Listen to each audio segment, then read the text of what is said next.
Hello students, welcome to my YouTube channel Guideline Chemistry Classes Chhapra. I am विकास कुमार।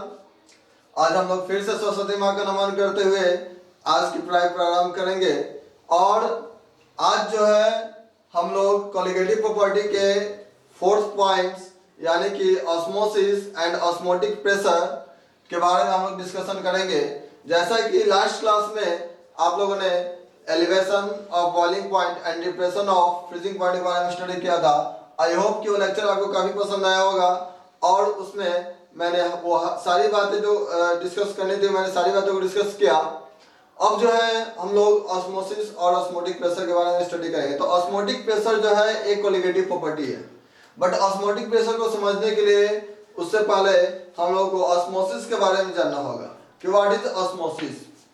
तो देखो osmosis के बारे में जैसा कि आप लोग बचपन से पढ़ते आ रहे हो, ठीक है, कि ऑस्मोसिस एक प्रोसेस है जो कि जिसमें सॉल्वेंट मॉलिक्यूल्स का फ्लो होता है लोअर कंसंट्रेशन से हायर कंसंट्रेशन, या फिर आप कह सकते हो कि प्योर सॉल्वेंट से सॉल्यूशन के टुवर्ड्स।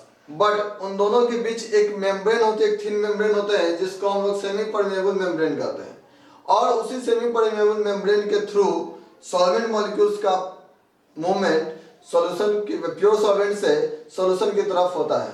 ठीक है, इसका मतलब यह है कि जो सेमी परमेबल मेम्ब्रेन होते हैं वे वैसे मेम्ब्रेन होते हैं जिससे small particles like only solvent particles से पास करते हैं, यानी वो सॉल्वेंट मॉलिक्यूल्स को ही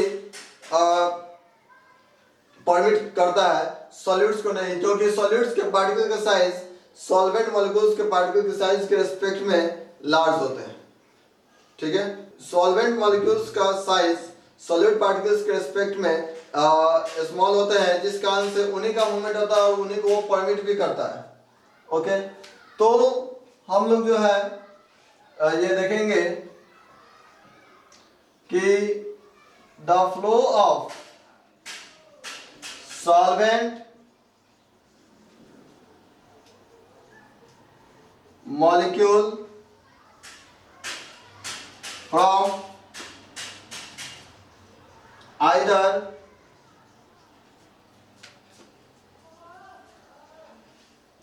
pure solvent to the solution or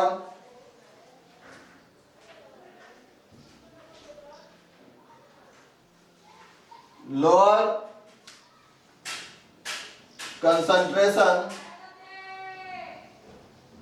to higher concentration is known as osmosis. Okay, तो यहां से आप देख रहे हो कि सॉल्वेंट मॉलिक्यूल्स का जो है फ्लो होगा प्योर सॉल्वेंट से सॉल्यूशन के साइड या फिर लोअर कंसंट्रेशन से हायर कंसंट्रेशन के साइड। तो ये प्रोसेस कहलाता है आपका ऑस्मोसिस। तो इसको हम लोग एक फिगर से समझते हैं। एक सिंपल सा फिगर है आपके सामने जिससे आपको ये क्लियर हो जाएगा कि ऑस्मोसिस क्या है। ठीक है,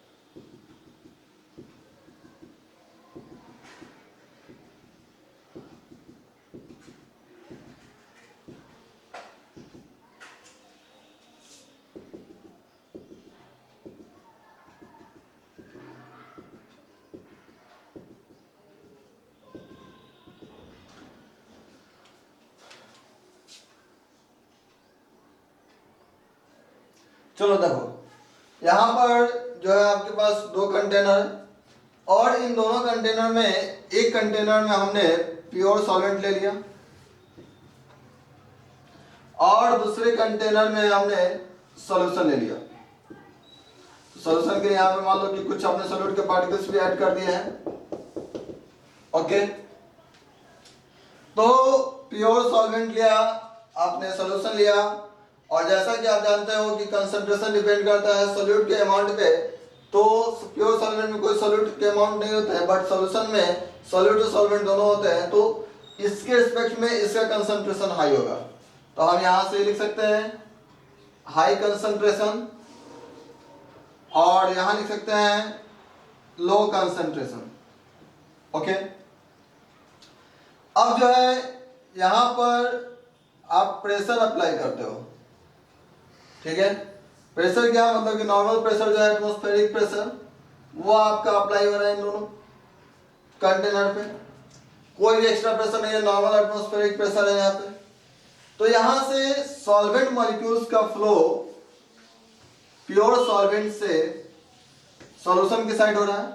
अब आप देख रहे हो कि यहाँ पर इन दोनों के मिडिल में, यानी कि इन दोनों के एक मेम्ब्रेन जो है वो सेपरेट कर रहा है। उस मेम्ब्रेन का हम लोग नाम देते हैं एसपीएम, ठीक है, जिसका फुल फॉर्म हो जाएगा सेमी परमिएबल मेम्ब्रेन, ठीक है बाबू। तो सेमी परमिएबल मेम्ब्रेन जो कि आपका एसपीएम है, और ये सेमी परमिएबल मेम्ब्रेन क्या होते हैं, तो थिन मेम्ब्रेन, इसके बारे में हम लिख सकते हैं a thin membrane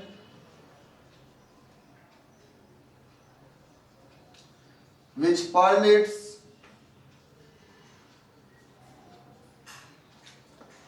or allow flow of solvent molecules or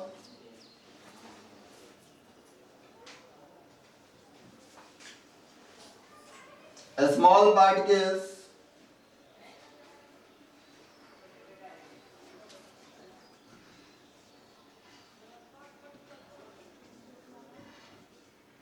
which is smaller than solute particles। Okay, तो यहां पे ध्यान दो, सेमी परमेबल मेम्ब्रेन क्या है, तो एक थिन मेम्ब्रेन है जो परमिट करता है, फिर अलाउ करता है वैसे पार्टिकल्स को जो कि सॉल्वेंट के मॉलिक्यूल्स हो, यानी कि, और या फिर सॉल्यूट से बहुत ही स्मॉल पार्टिकल्स होने को परमिट करता है ताकि वो एक कंटेनर से दूसरे कंटेनर में जा सके, ठीक है। यहाँ पर आप एसपीएम के टाइप्स भी जान लो। टाइप्स ऑफ एसपीएम यानी कि सेमी परमेबल मेम्ब्रेन के कुछ टाइप्स भी होते हैं, जो दो होते हैं। एक होता है नेचुरल एसपीएम और एक होता है आर्टिफिशियल एसपीएम। अब ये नेचुरल एसपीएम और आर्टिफिशियल एसपीएम क्या होता है, तो इसके बारे में आप लोग जान लीजिएगा। नेचुरल एसपीएम जो हमें नेचर से प्राप्त हो, यानी कि जो हमें प्लांट्स या फिर एनिमल से ऑब्टेन्ड हो, वो नेचुरल एसपीएम। एंड सेल्फ ये आर्टिफिशियल जो होता है जिसको हम मैनमेड बोलते हैं या सिंथेटिक बोलते हैं। तो नेचुरल एसपीएम में चले आते हैं आपके पास पार्चमेंट,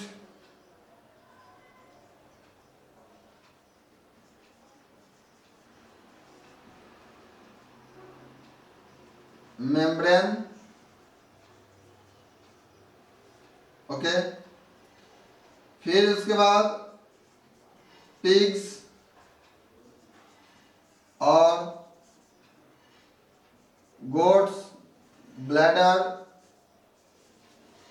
या मेम्ब्रेन,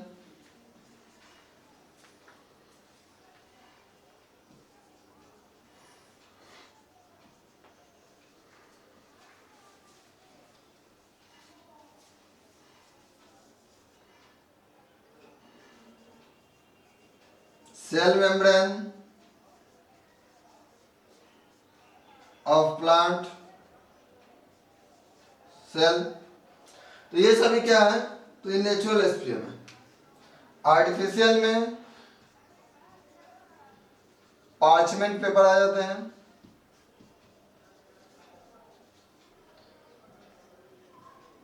सेलोफेन होते हैं, ओके।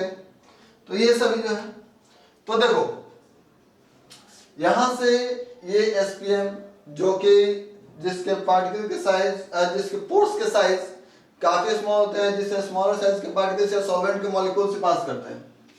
और यहां से जो आपने देखा कि जो सॉल्वेंट के मॉलिक्यूल्स हैं वो इस डायरेक्शन से इस डायरेक्शन की तरफ मूव कर रहे हैं, ठीक है।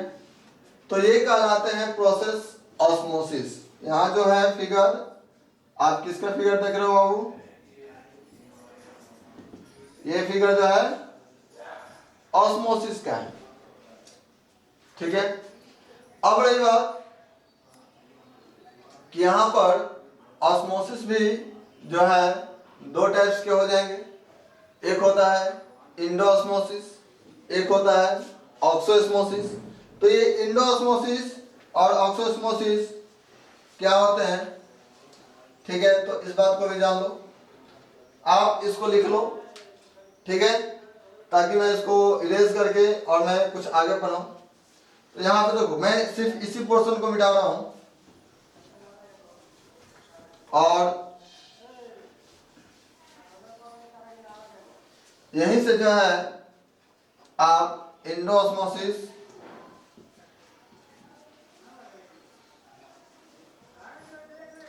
टाइप्स ऑफ ऑस्मोसिस,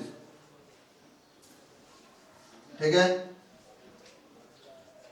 वो होता है इंडोऑस्मोसिस और एक होता है एक्सोऑस्मोसिस, ठीक है।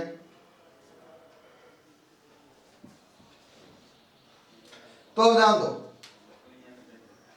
इंडोऑस्मोसिस और एक्सोऑस्मोसिस क्या है, ठीक है। तो ऑस्मोसिस में आपने क्या देखा कि सॉल्वेंट मॉलिक्यूल्स का फ्लो हो रहा है सेमी परमेबल मेम्ब्रेन से लोअर कंसंट्रेशन से हायर कंसंट्रेशन की तरफ, ओके। तो अब देखो आपने एक देखा होगा अंडा, ठीक है। तो एग के ऊपर आप कभी बॉयल एग को देखा होगा आपने, तो वहां पे बॉयल एग के दो लेयर को हम लोग हटाते हैं। एक लेयर जो कि कैल्शियम कार्बोनेट का बना होता है, जो व्हाइट कलर का होता है, ठीक है, हार्ड होता है। और उस लेयर को हटाने के बाद आप अंडे के लेयर पे एक देखोगे पतली झिल्ली, बहुत ही थिन लेयर होता है, ठीक है। तो वो भी क्या है, तो वो भी एक लेयर है और वो लेयर, ठीक है, सेमी परमेबल मेम्ब्रेन की तरह बिहेव करता है, ठीक है। आप क्या करो कि बॉयल एग को आप HCl के सॉल्यूशन में डालो। HCl के सॉल्यूशन में डालोगे तो उस बॉयल एग के अपर पार्ट जो कि कैल्शियम कार्बोनेट का जो हार्ड लेयर होता है, ठीक है, वो डिजॉल्व हो करके वो वहां से रिमूव हो जाएगा। तो जब वहां से वो रिमूव हो जाएगा तो उस बॉयल एग के सरफेस पर एक बहुत ही पतली झिल्ली रहती है, ठीक है। वो झिल्ली तुमको एक थिन मेम्ब्रेन यानी कि एसपीएम की तरह बिहेव करती है, ठीक है। तो आप एक काम करो, ठीक है, एक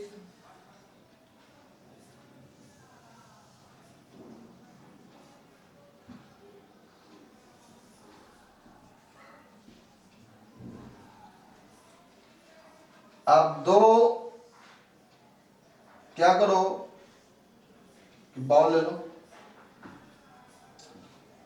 ठीक है। एक में सिंपल आप वाटर ले लो और एक में NaCl सॉल्यूशन यानी कि आप ब्राइन सॉल्यूशन ले लो, ओके। तो जब ब्राइन सॉल्यूशन हो गए, NaCl के सॉल्यूशन को हम लोग बोलते हैं, और इसमें आप क्या करो कि एक डाल दो, ठीक है। एक आप जानते ही हो कैसा होता है, ऐसा ही डालो, इसको डुबा करके रखते हैं, ठीक है।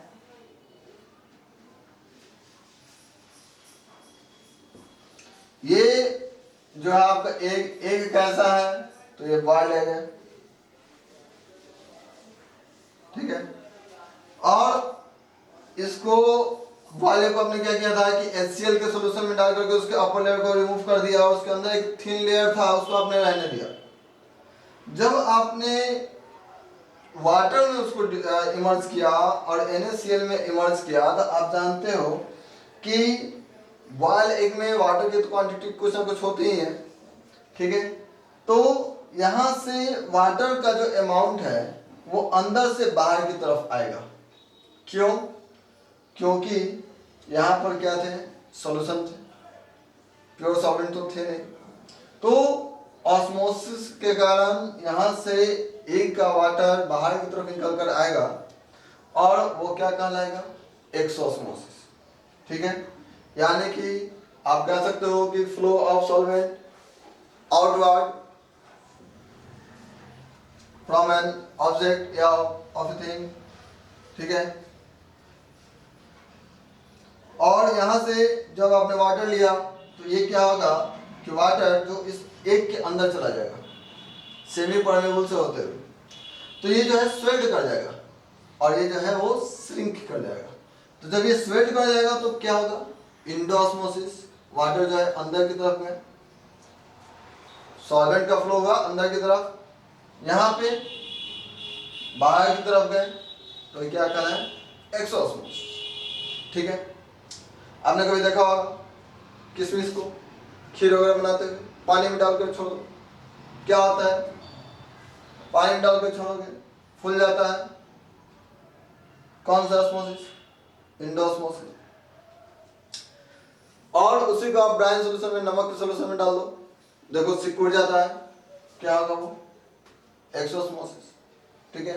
आपने अचार बनते हुए देखा होगा, तो अचार में क्या होता है, क्या देखो कि उसको हम क्या करते हैं कि नमक के सॉल्यूशन में डाल के रखते हैं, श्रिंक कर जाता है। वही अगर पानी में डाल दो आम के अचार को, फूल जाता है, क्या होता है भाई, तो एक में इंडोस्मोसिस, एक में एक्सोस्मोसिस। That's clear. तो यहां से अभी आपने समझा कि इंडोस्मोसिस क्या है और एक्सोस्मोसिस क्या है, ठीक है। अब जो है इसको मिटा दें, आप इसे लिख सकते हो, ठीक है। अब जो है यहां से समझो कि यहां पर आपने देखा कि हम लोग क्या कर रहे हैं बाबू, तो ऑस्मोसिस करा रहे हैं जिसमें नॉर्मल प्रेशर है, नॉर्मल प्रेशर के अलावा कुछ नहीं है। नॉर्मल प्रेशर पे सॉल्वेंट के मॉलिक्यूल्स प्योर सॉल्वेंट से सॉल्यूशन के साइड जा रहे हैं। अब जो है हमें सॉल्वेंट के मॉलिक्यूल्स को प्योर सॉल्वेंट से सॉल्यूशन के साइड जाने से रोकना है, प्रिवेंट करना है, स्टॉप करना है। कैसे रोकेंगे, कैसे स्टॉप करेंगे बताओ। अगर हम कुछ प्रेशर हम इधर एक्स्ट्रा बढ़ा दें, ठीक है, यहां पे अगर सपोज हमने पिस्टन लगा दिया है, ठीक है, यहां पे हमने पिस्टन लगा दिया और ये क्या है, तो दोनों नॉर्मल एटमॉस्फेरिक प्रेशर है। जब यहां पे आपने पिस्टन लगा दिया, अब बताओ कि अगर आप इधर साइड से अगर प्रेशर बढ़ाते हो तो सॉल्वेंट मॉलिक्यूल्स का फ्लो तो फास्ट हो जाएगा, ऑस्मोसिस और भी फास्ट हो जाएंगे। और हमने क्या बोला है कि ऑस्मोसिस को हमें रोकना है, तो ऑस्मोसिस को रोकने के लिए हमें बताओ किस साइड प्रेशर लगाना होगा, हमें प्रेशर लगाना होगा सॉल्यूशन साइड। और जब हम सॉल्यूशन साइड प्रेशर लगाएंगे एक्स्ट्रा प्रेशर, तो क्या होगा कि वो इधर से आने वाले सॉल्वेंट मॉलिक्यूल्स को प्रिवेंट करने लगेगा, स्टॉप करने लगेगा, जिस कारण से ऑस्मोसिस का रेट धीरे धीरे डिक्रीज होने लगेगा, ठीक है। तो ये जो आपने यहाँ प्रेशर लगाया, उस प्रेशर को हम लोग पाई से रिप्रेजेंट करेंगे और ये पाई क्या कहलाता है, तो ऑस्मोटिक प्रेशर कहलाता है। बात समझना जरा, ये पाई क्या कहलाया, तो ऑस्मोटिक प्रेशर। अब जो है तो ऑस्मोटिक प्रेशर के बारे में आप क्या कर सकते हो,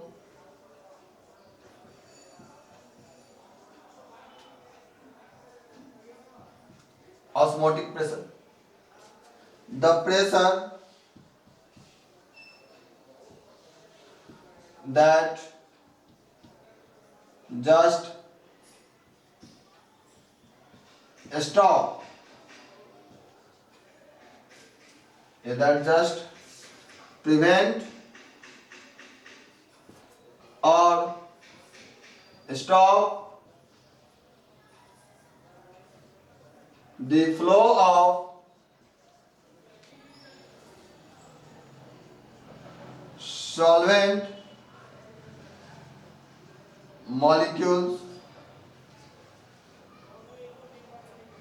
from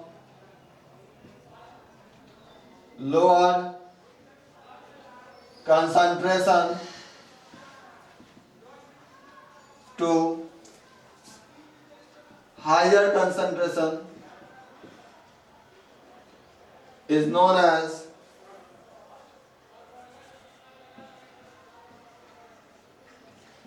osmotic pressure. Okay, and it is represented by pi.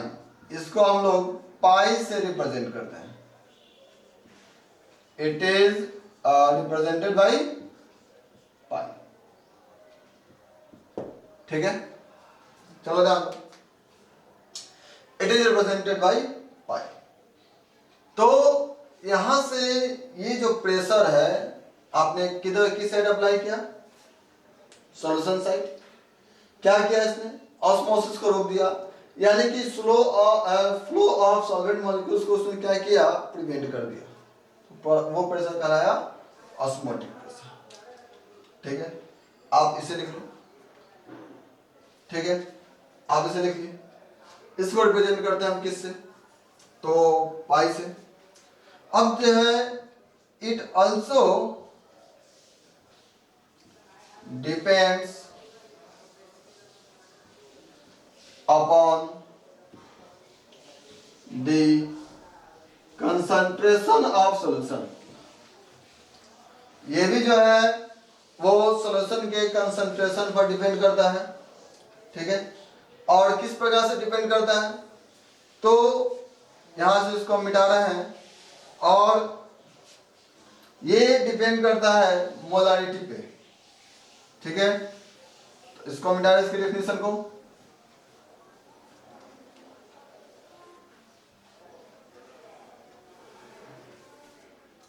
ठीक है, तो हम यहां से लिख सकते हैं. ठीक है, यहां से हम लिख सकते हैं osmotic pressure is directly proportional to the molarity at constant temperature. बात समझिए, ऑस्मोटिक प्रेशर भी कंसंट्रेशन में डिपेंड किया, बट कौन से कंसंट्रेशन पे? कंसंट्रेशन तो हमने बहुत सारे टाइप्स के पढ़े थे, उसमें मोलारिटी पे डिपेंड कर रहा है.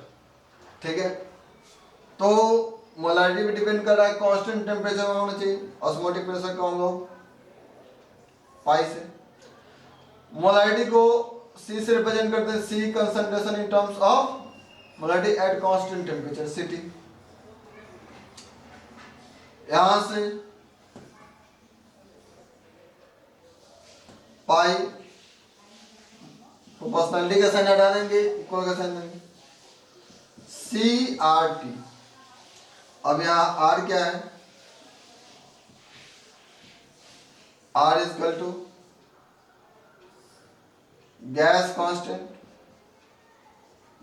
ठीक है, अब गैस कांस्टेंट का वैल्यू आप जानते ही हो. एक तो होता है कि 8.314 जूल पर केल्विन पर मोल. एक होता है 0.0821 लीटर एटीएम पर केल्विन पर मोल. आप किसको लेना पसंद करोगे?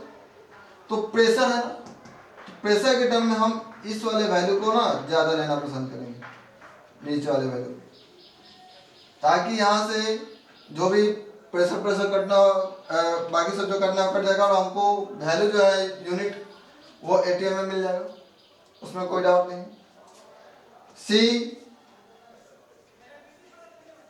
कंसंट्रेशन इन टर्म्स ऑफ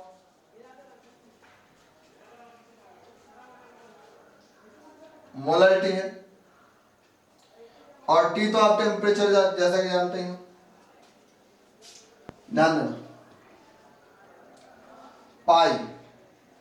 अब सी जो है मोलरिटी है, तो मैंने आपको कोलिगेटिव प्रॉपर्टी में पढ़ाते हुए आया कि इस कोलिगेटिव प्रॉपर्टी में, ठीक है, हम लोग सॉल्यूट और सॉल्वेंट को जो लेकर चल रहे हैं, तो सॉल्वेंट को ए से रिप्रेजेंट कर रहे हैं और सॉल्यूट को बी से, ठीक है।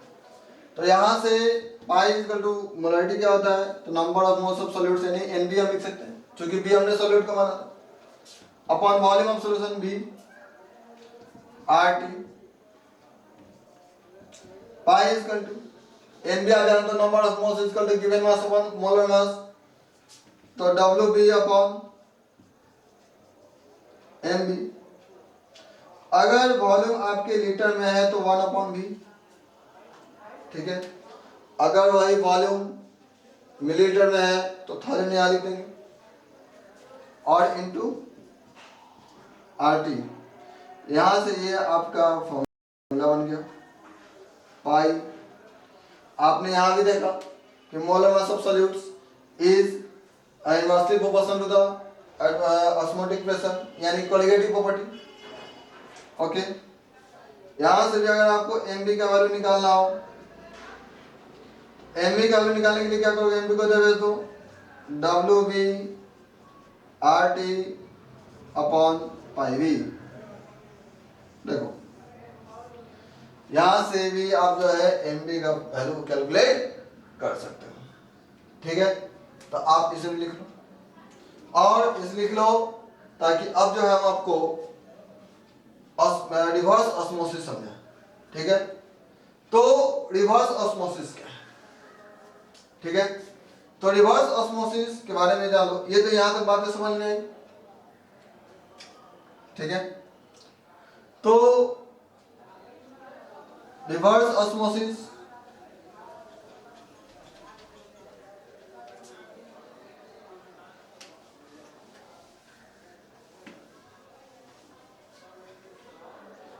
ठीक है, आप जानते होंगे कि ऑस्मोसिस का रिवर्स जो डिफ्यूजन कहलाता है, ठीक है। तो रिवर्स ऑस्मोसिस क्या है? ऑस्मोसिस में आपने क्या देखा कि प्योर सॉल्वेंट से सॉल्यूशन की तरफ सॉल्वेंट पार्टिकल्स का मूवमेंट हो रहा है। रिवर्स का मतलब कि सॉल्यूशन साइड से जो है ना प्योर सॉल्वेंट की तरफ सॉल्वेंट मॉलिक्यूल्स का फ्लो होने लगे। तो यहां पर जो है, अब ये बताओ कि पहले जो था कि नॉर्मल प्रेशर पे सॉल्वेंट मॉलिक्यूल्स जो है पास कर रहे थे इस साइड से। अब जो है एक प्रेशर हमने अप्लाई किया जहां से ये प्रेशर इधर से आने वाले सॉल्वेंट मॉलिक्यूल्स को उसने प्रिवेंट कर दिया। ओके, अब हम क्या करें कि अगर यहां पे कुछ हम एक्स्ट्रा प्रेशर अप्लाई कर दें, पाई से, वो एक्स्ट्रा प्रेशर क्या करेगा बाबू बताओ? पाई लगाकर तो हमने रोक दिया था, इधर से नहीं आ सकता है, ना इधर से जा सकता है। लेकिन अगर हमने पाई से भी एक्स्ट्रा प्रेशर लगाया, तो पाई से जब हमने एक्स्ट्रा प्रेशर लगाया तो वो एक्स्ट्रा प्रेशर क्या करेगा? वो एक्स्ट्रा प्रेशर इस साइड से सॉल्वेंट मॉलिक्यूल्स का फ्लो कराने लगेगा, यानी कि हाई कंसंट्रेशन से लो कंसंट्रेशन की तरफ सॉल्वेंट का फ्लो होने लगेगा। तो ये क्या कहलाएगा? रिवर्स ऑस्मोसिस कहलाएगा। तो यहां से आप देख सकते हो, कह सकते हो द एक्स्ट्रा प्रेशर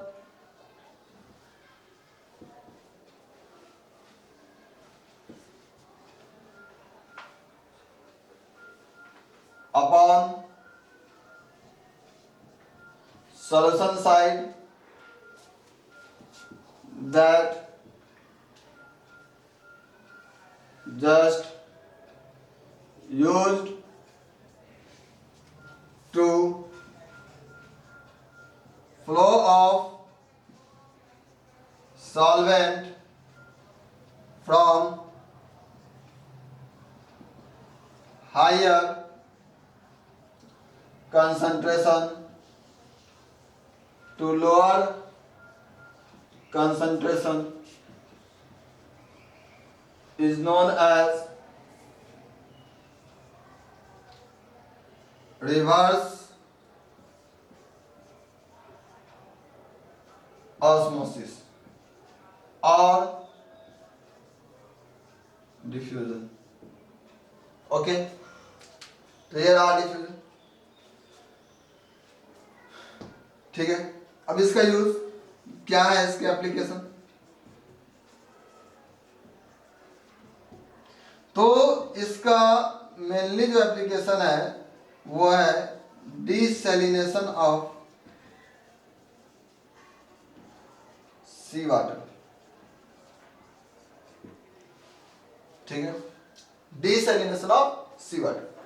अब सैलिनेशन मींस क्या होता है? सैलिनेशन मतलब होता है एडिशन ऑफ सॉल्ट, और डिसैलिनेशन अगर हमने यूज कर लिया इसका मतलब रिमूवल ऑफ सॉल्ट। तो सी वाटर जैसे कि आप जानते हो कि साल्टी होते हैं, अगर उसका डिसैलिनेशन कर रहे हैं, वहां से साल्ट को रिमूव कर रहे हैं, तो जब सी वाटर से साल्ट रिमूव हो जाएंगे तो क्या मिलेगा आपको? आपको मिलेगा फ्रेश वाटर। तो यहां से जो है ना सॉल्यूशन में अगर हमने सी वाटर ले लिया, ठीक है, और यहां पे हम पाई से भी ज्यादा प्रेशर अप्लाई कर रहे हैं, क्या होगा? अब जो है सॉल्वेंट मॉलिक्यूल्स का फ्लो इस साइड ना होकर के इस साइड से होने लगेगा। यहां पर आप लिख सकते हो flow of solvent from higher concentration to lower concentration is known as desalination। तो इधर आपको क्या मिल जाएंगे? इधर आपको मिल जाएंगे फ्रेश वाटर। समझे कि नहीं समझे? तो ये रहा आपका रिवर्स ऑस्मोसिस। तो ऑस्मोसिस हमने समझ लिया, ऑस्मोटिक प्रेशर समझ लिया और रिवर्स ऑस्मोसिस समझा। साथ साथ बीच में भी हम लोगों ने इंडोऑस्मोसिस एक्सोऑस्मोसिस भी हमने समझ लिया। ठीक है, तो यहां तक में कोई डाउट है? नहीं है? चलिए इसको नोट कर लीजिए, इस फिगर को फिर से बना लीजिएगा। रिवर्स ऑस्मोसिस लिख करके अब ये आप फिगर ड्रॉ करोगे।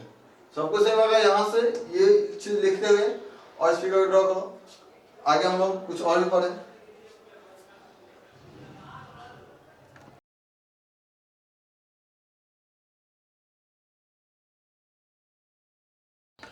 हाँ, तो देखिए अब जो है हम लोग जो है on the basis of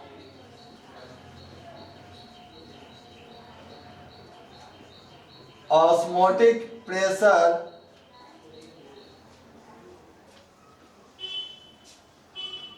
on the basis of osmotic pressure there are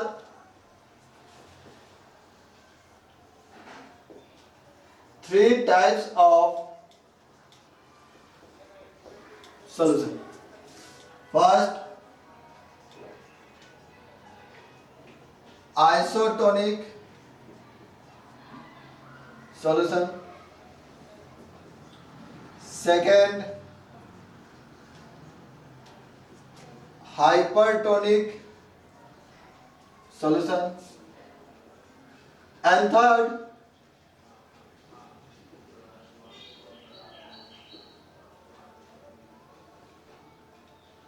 hypotonic solution. ठीक है, तो यहां पर ध्यान दो, थ्री टाइप्स के सॉल्यूशन है, आइसोटोनिक, हाइपरटोनिक एंड हाइपोटोनिक। ध्यान दीजिएगा, इसको हम कैसे एक्सप्लेन करेंगे। Two solution having same osmotic pressure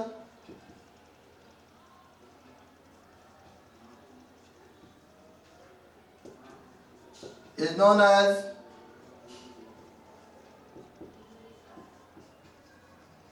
isotonic solution. इसके बारे में कैसे एक्सप्लेन करेंगे? तो a solution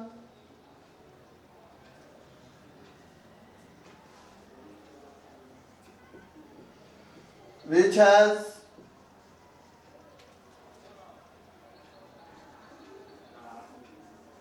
higher osmotic pressure than the other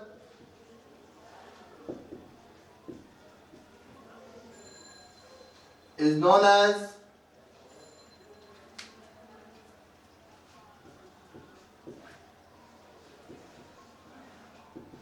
hypertonic solution। Okay, यहां से a solution which has lesser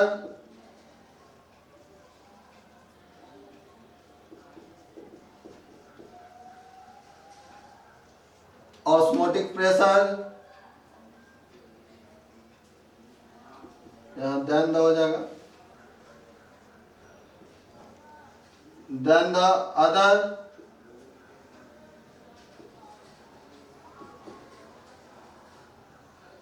is known as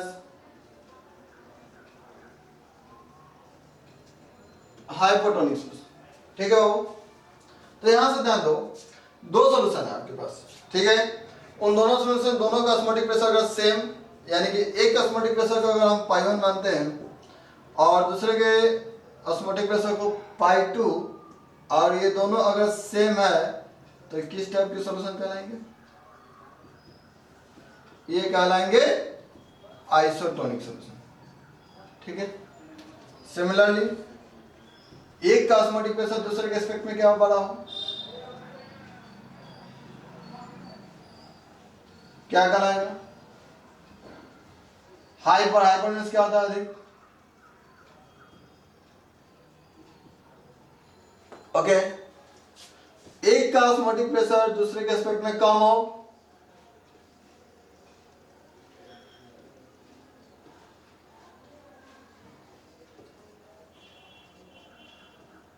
okay.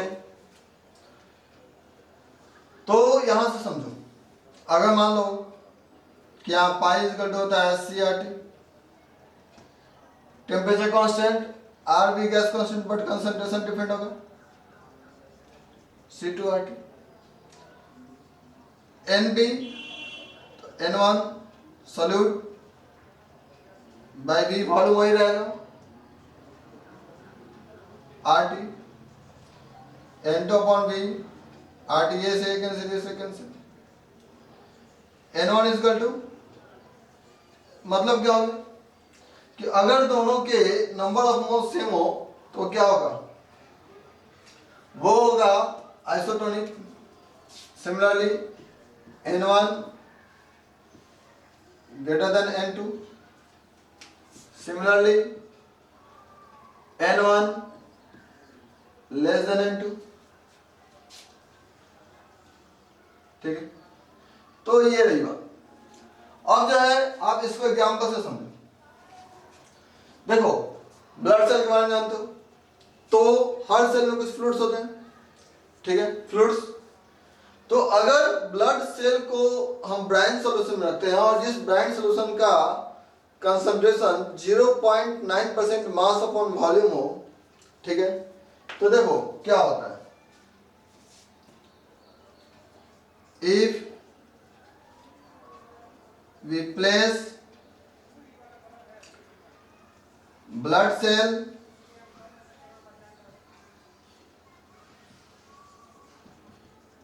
in solution of 0.9% mass upon volume of NaCl solution, ठीक है, यानी कि किसी ब्लड सेल को वैसे NaCl solution में रख रहे हो जिसका कंसंट्रेशन कितना है 0.9%। देन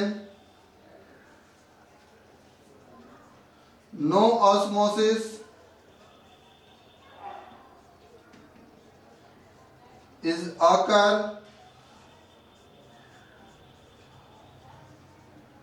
between them, वहां पे कोई ऑस्मोसिस नहीं होंगे।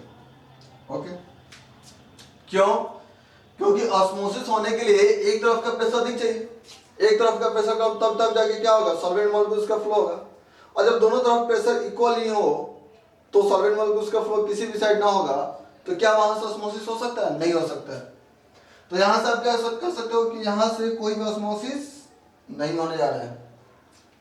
अगर यहीं पे if we place blood cell in solution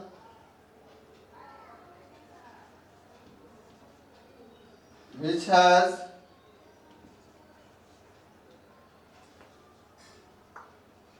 concentration higher than 0.9% mass upon volume of NaCl solution। ध्यान देना, आप ये खुद बता सकते हो कि जो सॉल्यूशन लिया हमने NaCl का वो क्या है, 0.9% से ज्यादा है, यानी कि कंसंट्रेशन अधिक है। तो अब ये बताओ हमें कि ब्लड सेल से फ्लूइड का फ्लो किधर की तरफ होगा, बाहर से अंदर की तरफ या अंदर से बाहर की तरफ? तो अंदर में क्या था, कंसंट्रेशन कम था ब्लड सेल में, इधर क्या है, कंसंट्रेशन ज्यादा है, फ्लो कर जाएगा। ठीक है, then water will flows out of the cell and they would shrink। क्या हो जाएगा बाबू, श्रिंक हो जाएगा, क्योंकि ब्लड सेल से अगर वाटर का रिमूवल हो जा रहा है अंदर से बाहर की तरफ प्योर सॉल्वेंट से, आप कह सकते हो कि जिधर कंसंट्रेशन कम है लोअर कंसंट्रेशन से हाई कंसंट्रेशन की तरफ, तो क्या होगा, श्रिंक हो जाता है, उसे बोलते हैं हाइपरटोनिक। एक का कंसंट्रेशन ज्यादा है, एक का कंसंट्रेशन कम है, यहां पे हाइपरटोनिक। ऐसा है केस रखो, if you place blood cell in solution which has concentration lesser than 0.9% W by V of NaCl solution.